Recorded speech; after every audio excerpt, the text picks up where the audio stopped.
এখন উপরের ল্যাপিং এবং নিচের ল্যাপিংয়ের কিন্তু দুইটা সূত্র আছে, যে আমাদের মিস্ত্রি ভাই বা কন্ট্রাক্টর ভাই এই সহজভাবে দুইটা জিনিস যদি জানা থাকে তাহলে কিন্তু প্রশ্নবিদ্ধ হতে হয় না, খুব সহজে এটা সলভ করতে পারে।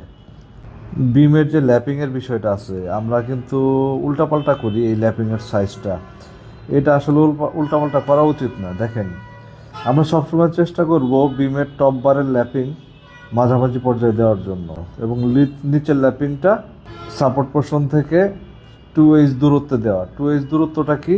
এই বিমের হাইট যদি 24 ইঞ্চি হয় 7 সহ, তাহলে 24 গুণন 2 48 ইঞ্চি দূরে নিচের ল্যাপিংটা করা উচিত। এখন উপরের ল্যাপিং এবং নিচের ল্যাপিংয়ের কিন্তু দুইটা সূত্র আছে, আমাদের উচিত এই দুইটা সেকশনে করা। এখন এর বাইরে চলে গেলে সেটা স্পেশালি সেটা সলভ করে করতে হবে।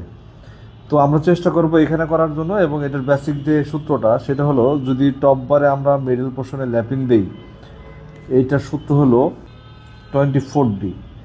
24D বিষয়টা কি? 24-এর সাথে উপরের রডের যে ডায়ামিটারটা আছে সেটা গুণ করে দিতে হবে। কারণ উপরের যদি আমি 20 মিলি রড দিই, তাহলে 24-এর সাথে গুণন 20 মিলি রড, তাহলে কত মিলিমিটার আসে দেখেন।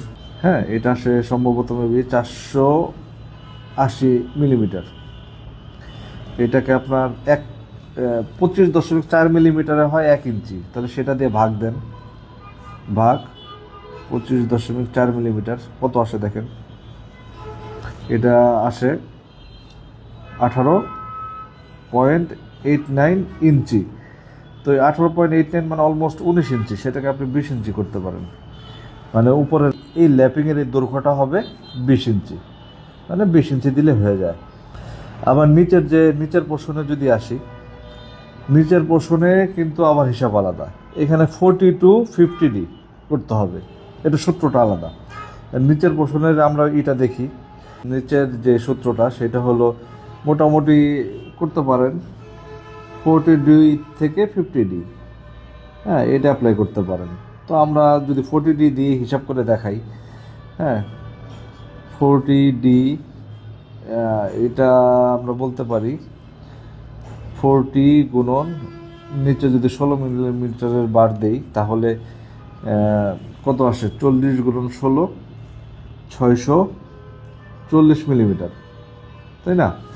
এটা ইঞ্চি দিয়ে কনভার্ট করি, 25.4 মিলিমিটারে হলো 1 ইঞ্চি। এটা ভাগ দিলে আসে হলো 25.19 ইঞ্চি। তাহলে আমরা মোটামুটি 26 ইঞ্চি করতে